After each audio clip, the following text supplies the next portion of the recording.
90 రోజుల కోర్సు పూర్తి చేస్తే చాలు 100% ప్లేస్మెంట్ సపోర్ట్ తో సాఫ్ట్వేర్ జాబ్ మీ సొంతం. వెంటనే కోడ్ జ్ఞాన్ డెస్టినేషన్ ని సంప్రదించండి. వెల్కమ్ టు సుమంటి నేను మీ సుమంటి వినాయక్. పాస్టర్ ప్రవీణ్ గారి విషయంలో జరిగినటువంటిది ప్రతి ఒక్కరూ వాళ్ళు స్పందించడం చూస్తూ ఉంటే భిన్నాభిప్రాయాలు, భిన్న కోణాలు మనకు వినిపిస్తూ ఉన్నాయి. అటువైపు సమీ అనేటువంటి ఒక ముస్లిం సోదరుడు కూడా దానికి సంబంధించినటువంటి వాటిలో ఏదో జరిగింది అనుకునేటువంటి న్యూస్ కూడా ఒకటి బయటికి రావడం జరిగింది. భార్య చెప్పినటువంటి మాటలు వింటే కన్నీళ్ళు లాగం మనకి. సో ఏం జరుగుతోంది అండ్ ఓవరాల్ ఇన్సిడెంట్పై కనుక మనం చూస్తే ఇది యాక్సిడెంటా, హత్య అనేటువంటి దాని మీద పలు అనుమానాలు వ్యక్తపరుస్తూ ఉన్నారు. ఇది ఎక్కడి దాకా వెళ్ళే అవకాశం ఉంది అండ్ దీనికి సంబంధించినటువంటి త్వరితగతి న్యాయం జరగాలి అంటే ఏ విధంగా వెళ్తే బాగుంటుంది అనేటువంటిది ఈరోజు మనతో పాటు హైకోర్టు అడ్వకేట్ అలగర్ రవీంద్రనాథ్ గారు ఉన్నారు. అది వారి మాటలో తెలుసుకుందాం. సార్, జరిగిన ఇన్సిడెంట్ దగ్గర నుంచి సోషల్ మీడియాలో కానివ్వండి, మీడియాలో కానివ్వండి, రకరకాల కథనాలు చూస్తూ ఉన్నాం. చాలామంది ఎమోషనల్ అయినటువంటి సందర్భాలు కూడా మనం చూస్తూ ఉన్నాము. అండ్ దాంతోపాటు ఇది హత్య, యాక్సిడెంటా అనేటువంటి దాని మీద భిన్న కోణాల్లో ఆలోచించాల్సినటువంటి పరిస్థితి వచ్చింది. వాళ్ళ ఇష్యూ కూడా చాలా సెన్సిటివ్. ఓవరాల్గా చూస్తే మీకేమనిపిస్తుంది అంటే జరిగినటువంటి అంటే ఈ వృత్తాంతం కనుక మొత్తం మనం గమనిస్తే ఏం జరిగిందని మనం భావించాలంటారు? అసలు విషాదాంతంగా ముగుస్తున్న ప్రవీణ్ పగడాల గారి యొక్క ఆకస్మిక మృతి మీద అనుమానాస్పద మృతిగా బిఎన్ఎస్ సెక్షన్ 194 మీద ఆల్రెడీ సెక్షన్ వీరయ్య గౌడ్ గారు అంటే రాజానగరం ఎస్పీ గారు వీరయ్య గౌడ్ గారు ఈ యొక్క దీని మీద ఎఫ్ఐఆర్ నమోదు చేయడం జరిగింది. అయితే ఈ కథ జరిగిన ఎంటైర్ ఎపిసోడ్ని కానీ మనం చూసినట్లయితే నాగరాజ్ గారు అనేక రకాల ప్రశ్నలు లేవనెత్తుతున్నాయి. ఒకటి రెండు కాదు, అనేక రకాల అంటే చిక్కుముడులు ఒక లింక్కి ఒక లింక్ పెట్టుకుంటుంటే అనేక రకాల చిక్కుముడులు అనే ప్రశ్నలు ఎన్నో విధాలుగా తలెత్తే ప్రయత్నం జరుగుతుంది. అంటే ఫస్ట్ క్వశ్చన్ ఇందాక మనం లాస్ట్ వీడియోలో కూడా మాట్లాడడం, ఒకసారి రిపీట్ చేసే ప్రయత్నం కూడా చేస్తాను.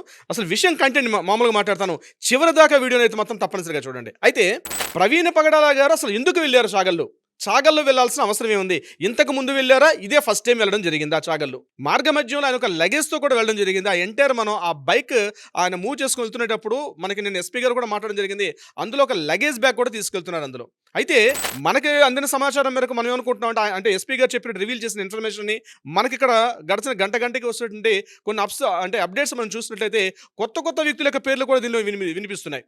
అంటే కొవ్వూరు బ్రిడ్జ్ దగ్గర దాటేటప్పటికి ఆయన మోటార్ సైకిల్ బైక్కి ఉన్నటువంటి హెడ్ లైట్ అక్కడ వెలగట్లేదు, ఓన్లీ ఇండికేటర్స్ వేసుకుంటూ ఓవర్టేక్ చేస్తున్నారు ఆ లారీకి ఉన్నటువంటి ఫోటో. అయితే వెళ్ళారు, అక్కడ నుంచి 6 కిలోమీటర్ల 300 మీటర్ల డిస్టెన్స్లో ఆయన అక్కడ హత్య అంటే ఎక్కడైతే ఆయన మృతి చెందినటువంటి ఆ ప్రదేశానికి సుమారుగా 6 కిలోమీటర్ల 300 మీటర్లు ఉంది. ఈ ఎంటైర్ 6 కిలోమీటర్ల 300 మీటర్ల డిస్టెన్స్ అన్నది హెడ్ లైట్ లేకుండా ఒక వ్యక్తి ప్రయాణం చేయడం సాధ్యమా? ఇది ఫస్ట్ క్వశ్చన్ నాగరాజ్ గారు.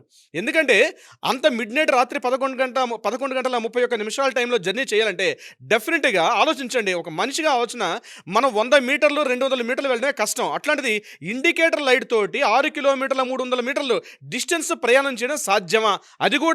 అది mid night 11:31 first video footage అంటే అక్కడ నుంచి 6 కిలోమీటర్లు వెళ్ళడానికి కనీసం ఒక 10 నిమిషాలు వేసుకోండి. 10 నిమిషాలు ఈయన ఒక 30 కిలోమీటర్ స్పీడ్ వెళ్ళినా, ఒక 40 కిలోమీటర్ స్పీడ్ వెళ్ళినా అట్లీస్ట్ అక్కడ వెళ్ళడానికి 15 నిమిషాలు పడుతుంది. 15 నిమిషాల పాటు హెవీ ట్రాఫిక్ లోడ్స్ తిరుగుతున్నాయి, పెద్ద హెవీ వెహికల్స్ నడుస్తుందండి. ఒక నేషనల్ హైవే NH-16 అది. ఆ NH-16 ఎంత హెవీ లోడ్ ఉంటుందో తెలుసు మనకి. అంటే కొత్త రోడ్డు కాబట్టి, అది కూడా బ్రిడ్జ్ నుంచి వస్తున్న రోడ్డు. అంటే రాత్రి పూట అంత జర్నీలో హెడ్ లైట్ లేకుండా జర్నీ చేయడం కష్టమా? అంటే ఇక్కడ అనుమానాస్పద వృద్ధి ఏంటంటే ఎక్కడో జరిగిన సంఘటన తీసుకొచ్చి ఇక్కడ ఆయన వేసి పడేశారా? కొన్ని ప్రశ్నలు మనకు కూడా ఉదించే ప్రయత్నం కూడా జరుగుతుంది. ఇంకొకటి, ఈ ఇష్యూ గురించి మనం మాట్లాడుకుంటే కొత్త వ్యక్తుల పేర్లు కూడా బయటకు వస్తున్నాయి. అందులో ఒక పేరు మహమ్మద్ సమీ. ఇది క్వశ్చన్ నెంబర్ 1 అయితే క్వశ్చన్ నెంబర్ 2 ఒక డౌట్ రైజ్ అవుతుంది. ఈయన కాల్ డేటాలో మనకి ఎస్పీ గారు చెప్పినట్టుగా లాస్ట్ కాల్ మాట్లాడినటువంటి పర్సన్ ఎవరంటే రామ్మోహన్ RJY అని చెప్పి ఆయన కాల్ డేటాలో ఉన్నట్టుగా తెలిసింది. రామ్మోహన్ RJY గారు ఎవరంటే దానికి చెప్తూ ఆయన ప్రతిసారి ప్రవీణ్ పగడాల గారు ఎప్పుడు రాజమండ్రి వచ్చినా ఆయనకి వసతి, అకామిడేషను, భోజన సౌకర్యాన్ని కూడా ఈయన ఏర్పాటు చేస్తారని చెప్పడం జరిగింది. ఆ లాస్ట్ కాల్తో మాట్లాడిన తర్వాత ఇతను ప్రవీణ్ పగడాల అని చెప్పడం కూడా జరిగిందని చెప్పి రివీల్ చేయడం జరిగింది. అయితే నేనేమంటానంటే ఓన్లీ లాస్ట్ కాల్ ఒకటే కాకుండా గడిచిన లాస్ట్ 1 వీక్ బ్యాక్ నుంచి ఆయన ఎవరెవరితో మాట్లాడుతున్నారు, వాళ్ళందరి మీద కూడా ఒక నిఘా పెట్టగలిగితే, ఒక ఎంక్వైరీ కమిషన్ లాంటిది ఒకటి చేయగలిగితే మాత్రం ఒక అవకాశం కూడా ఉంటుంది నాగరాజు గారు. ఎందుకంటే ఇది మామూలు అనుమానాస్పద మృతిగా నేను చెప్పినట్టుగా బిఎన్ఎస్ సెక్షన్ 194 ప్రకారం అయినప్పటికీ కూడా ఇది చాలా చిక్కుముడులతో ఉన్నటువంటి ఒక ఇష్యూగా జరుగుతుంది. ఇది కేవలం ఒక వ్యక్తి ఏదో సూసైడ్ చేసుకున్నారు, రోడ్డు ప్రమాదంలో జరిగిపోయినటువంటి సంఘటనగా చూస్తున్నారు తప్పించి అది కాదు యాక్చువల్గా జరగాల్సింది. ఎందుకంటే కొంతమంది వ్యక్తుల యొక్క మత విశ్వాసాలకు ముడిపడినటువంటి విషయం. ఎందుకంటే 1 మంత్ బ్యాకే ఇదే ప్రవీణ్ గారు ఎక్స్ వేదికగా మాట్లాడుతూ నా మీద అటెంప్ట్ టు మర్డర్ కూడా ఉంది, నన్ను థ్రెట్ చేసే అవకాశం కూడా ఉందని కూడా మాట్లాడడం జరిగింది. దానికి నిదర్శనంగా ఒక కొత్త వ్యక్తి పేరు బయటకు వస్తుంది. ఆ కొత్త వ్యక్తి పేరు ఎవరు? మహమ్మద్ సయ్యద్ సమీ. ఈ మహమ్మద్ సయ్యద్ సమీ ఎవరు అంటే, ఇంతకు ముందు ఒక సందర్భంలో ప్రవీణ్ పగడాల గారు ముస్లింల యొక్క మహమ్మద్ ప్రవక్తని కించపరుస్తూ కొన్ని అనుచిత వ్యాఖ్యలు చేశారు. అదానికి మనకి వేదిక కూడా చాలా ఉన్నాయి, సోషల్ మీడియా వేదికగా. దీనికి ఆయన రిటార్ట్ అయ్యి ఈ సయ్యద్ సమీ అనే వ్యక్తి ఇమీడియట్గా January 31 మీరు మహమ్మద్ ప్రవక్త మీద మీరు చేసిన వ్యాఖ్యల్ని మీరు వాపస్ చేసుకోకపోతే మీ మీద ఫత్వా జారీ చేస్తాం. అంటే మీకు ఫత్వా అంటే తెలుసు, ఎలాంటిదో ఫత్వా జారీ చేస్తుంటే మిమ్మల్ని చంపేస్తాం అన్నటువంటి వర్డ్ని కూడా వాడడం జరిగింది. అది ఆల్రెడీ ఉంది. January 31 ఎప్పుడైతే ఈ యొక్క న్యూస్ వచ్చిందో ఇమీడియట్గా ఆయన రెస్పాండ్ అయ్యి నేను వాపస్ చేసుకుంటున్నాను, మహమ్మద్ ప్రవక్త మీద ఉన్నటువంటి వ్యాఖ్యల్ని వాపస్ చేసుకుంటున్నానని చెప్పడం కూడా జరిగింది. ఇది జరిగి January 31 అయిపోయింది. అయితే దీని మీద స్పందిస్తూ మహమ్మద్ సమీ కూడా ఈరోజు మార్నింగ్ ఒక వ్యాఖ్య చేయడం జరిగింది. ఆయన ఏంటంటే, మేము రంజాన్ మాసంలో ఇటువంటి చేసే సంఘటనలు మా ఆలోచనలు కాదు, ముఖ్యంగా నాకు ఆ సంఘటన అప్పటితో అయిపోయింది. నేను ఆయన ముఖాన్ని ఎప్పుడు చూడలేదు, ఆయన కూడా నన్ను ఎప్పుడు చూడలేదు. ఈ సంఘటన అప్పటితో ఫుల్ స్టాప్ పెట్టేశాం, కానీ ఈ సంఘటనకి నాకు ఎటువంటి సంబంధం లేదు. అయినప్పుడు కూడా ఇందులో ఎవరైనా దోషులు ఉంటే వాళ్ళని పట్టుకుని ఉరి తీయాల్సిందిగా ముఖ్యమంత్రి గారికి, లోకేష్ బాబు గారికి కూడా ఆయన మాట్లాడడం జరిగింది. ఒక వీడియో కూడా మనకు వైరల్ అవుతుంది. అయితే ఇక అనుమానాస్పద మృతిగా ఉన్నటువంటి విషయం ఒక కంటెస్ట్ అయినప్పుడు కూడా దీని మీద రకరకాల చిక్కుముళ్ళు ఉన్నాయి. నేనేమంటానంటే, ఈరోజు ప్రవీణ్ పగడాల గారి యొక్క భార్య జెసికా ప్రవీణ్ పగడాల గారు కూడా కొన్ని వ్యాఖ్యలు చేస్తారు. ఆవిడ కూడా అంటే వ్యాఖ్యలు అంటే ఆవిడ మాట్లాడిన మాటలు 4 మాటలు మాట్లాడినప్పుడు కూడా ఆవిడ ఒక మాట అన్నారు, మా ఆయన మీద ఎవరైతే హత్యా ప్రయత్నం చేశారో మా ఆయనకి హత్య చేసిన కంటెస్ట్ ఆవిడ కన్ఫర్మ్ అయిపోయారు. అక్కడ కన్ఫర్మ్ అయిపోయి మేము వాళ్ళని క్షమిస్తాం, వీళ్ళతో బ్రతుకున్నటువంటి ప్రవీణ్ గారు కూడా క్షమిస్తారేమో కానీ మేము కూడా క్షమిస్తామన్న వర్డ్ని వాడారంటే, ఏదో బహుశా వాళ్ళకు ఉన్నటువంటి మత విశ్వాసాల పరంపరంగా మాట్లాడొచ్చు, కానీ మత విశ్వాసాలు వేరు, రాజ్యాంగం వేరు, యాక్ట్లు వేరు, చట్టాలు వేరు. ఇక్కడ ఎవరైనా హత్య ప్రయత్నం హత్య చేసినా వాళ్ళ మీద శిక్షలు, దాని న్యాయాలన్నీ ఉంటాయి. కాబట్టి ఇక్కడ జెసికా గారు చేయాల్సింది, నేను ఈ వేదిక ద్వారా జెసికా పగడాల గారిని ఒక కోరుతున్నాను. ఏంటంటే, ఇది అనుమానాస్పద మృతిగా చేయాల్సిన అవసరం లేదు.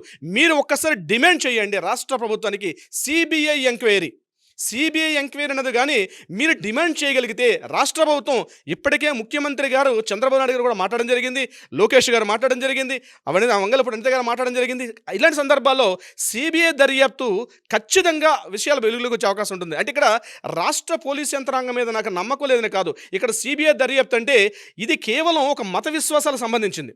అంటే ఒక వ్యక్తి ఒక హత్య, అటెంప్ట్ టు మర్డర్ జరిగింది అన్నటువంటి ఆ కోణం చేస్తే రాష్ట్ర పోలీస్ యంత్రాంగానికి హ్యాట్స్ ఆఫ్ చెప్పుకున్నాం. వాళ్ళ దర్యాప్తు ఎక్సలెంట్గా చేస్తారు. కానీ సిబిఐ దర్యాప్తు ఉందంటే కొన్ని లిమిటేషన్స్ దాటి చేసే అవకాశం కూడా ఉంటుంది. ఒక వ్యక్తుల యొక్క ప్రమేయాలు, ఒక వ్యక్తుల యొక్క లోబడి కాకుండా దర్యాప్తు అద్భుతంగా చేసినప్పుడు కూడా సిబిఐ ఎంక్వైరీ అనేది కొన్ని విశేష అధికారాలు ఉంటాయి వాళ్ళకి. ఆ విశేష అధికారాల్లో ఇది ఎవరెవరికి ప్రమేయం ఉండే అవకాశాన్ని కూడా వెలుగులోకి తీసుకొచ్చే అవకాశం ఉంటుంది. బహుశా కేఏ పాల్ గారు కూడా ప్రజాశాంతి పార్టీ వ్యవస్థాపకులు కేఏ పాల్ గారు కూడా దీని మీద చాలా వాయిస్ వినిపిస్తున్నారు గడిచిన 2 రోజులుగా. అయితే నేనేమంటానంటే, ఇది సిబిఐ దర్యాప్తులోకి వెళ్ళగలిగితే మరి కాస్త విషయాలు లోతుగా వచ్చే ప్రయత్నం ఉంటుంది. అది ఏ మత విశ్వాసాలకు లోబడైనప్పుడు కూడా, మత విశ్వాసాలు వేరు, సమాజంలో ఒక వ్యక్తిగా బ్రతకడం వేరు. సమాజంగా వ్యక్తిగా బతికిన తర్వాతే మత విశ్వాసాలు వెలుగులోకి వస్తాయి. కాబట్టి ఇది రాష్ట్ర ప్రభుత్వం చేస్తున్నటువంటి, రాష్ట్ర పోలీస్ యంత్రాంగం చేస్తున్నటువంటి దర్యాప్తే కాకుండా సిబిఐ ఎప్పుడైతే వెలుగులోకి వస్తుందో పూర్తిగా దీని యొక్క వివరాలు కూడా వెలుగులోకి వచ్చే అవకాశం ఉంటుంది. నాగరాజు గారు చూద్దామండి. అంటే మీరు చెప్పినటువంటి విధంగా కనుక చూస్తే భిన్న కోణాలు మనకు కనిపిస్తూ ఉన్నాయి. ఒకే యాంగిల్లో చూడడానికి కూడా లేదు, చాలా కోణాలు మనకు కనిపిస్తున్నాయి. అండ్ మీరు చెప్పినట్లు మేబీ సిబిఐ దాకా వెళ్తే దీనికి సంబంధించినటువంటి క్లుప్తంగా ఒక్కొక్క జస్టిస్ అయితే వచ్చేటువంటి అవకాశం ఉంటుందేమో. చూద్దాం ఏ విధంగా ఉంటుంది అనేది. ఎనీవేస్ థ్యాంక్ యూ అండి, thank you so much Ravindranath గారు. Thank you so much Nagaraju గారు. సుమన్ టీవీలో మీ పర్సనల్ అండ్ బిజినెస్ ప్రమోషన్స్ కోసం కింది నెంబర్కి కాంటాక్ట్ చేయండి.